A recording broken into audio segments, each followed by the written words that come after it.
변호사님, 요즘 학교 주변이나 아파트 단지에서 전동 킥보드 타는 청소년들이 많이 보이는데요. 최근 뉴스를 보면 무면허, 무헬멧, 2인 탑승으로 인한 사고가 계속 늘고 있다고 해요. 실제로 경찰청 통계에 따르면 2024년 기준 전동 킥보드 관련 교통사고가 8천 건 이상, 그중 청소년이 가해자인 사고가 40% 가까이 된다고 하는데 변호사님, 이게 왜 이렇게 위험한 건가요? 아주 중요한 문제라고 볼 수 있죠. 전동 킥보드는 겉보기엔 장난감 같지만 법적으로는 차, 즉 원동기 장치 자전거로 분류돼요. 그래서 운전자는 반드시 만 16세 이상이고 원동기 면허 이상이 있어야 되거든요. 그런데 현실은 무면허 운전, 헬멧 미착용, 2인 탑승 이 세 가지가 동시에 벌어지는 경우가 많아요. 이런 상태로 타면 작은 충돌에도 큰 부상으로 이어질 수 있고, 특히 청소년들은 신체적 법적 보호가 필요하기 때문에 더 심각하게 봐야 되는 거죠. 그렇다면 구체적으로 무면허 운전은 어떤 법적 처벌을 받게 되나요?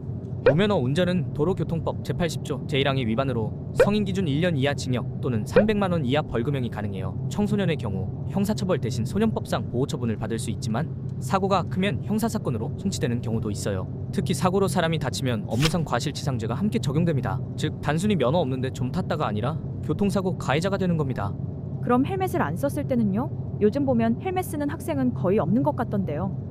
맞아요. 헬멧 미착용은 범칙금 2만 원으로 단순한 과태료 수준이지만 사고 시 머리 부상 위험이 10배 이상 높게 되는데, 문제는 사고 후에요. 보험사나 법원에서는 헬멧을 착용했더라면 피해를 줄일 수 있었다고 보고 과실 비율을 더 높게 측정할 수 있는 거죠. 즉 피해자라도 헬멧을 안 썼다면 보상금이 깎일 수 있다는 뜻이에요. 그럼 2인 탑승은 어떤가요? 솔직히 친구랑 같이 타는 경우 정말 많잖아요.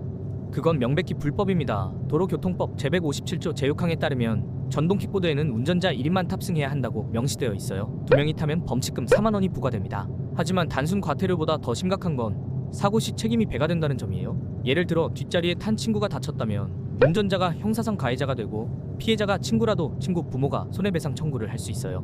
결국 무면허, 무헬멧, 2인 탑승이 합쳐지면 사고 확률도 높고 법적 책임도 커진다는 거네요. 그럼 이런 문제를 줄이려면 어떤 대책이 필요할까요? 아주 핵심적인 질문이에요. 해결 방안은 세 가지 축으로 정리할 수 있어요. 먼저 제도적 대책으로 면허 인증 시스템을 강화해야 합니다. 공유 킥보드 업체가 면허증 사진이나 QR 인증을 의무화해야 하며 미성년자 가입 차단 시스템을 강화해야 하고, 그 다음 교육적 대책으로 학교나 지자체에서 청소년 대상 교통안전 교육을 정기적으로 실시해야 합니다.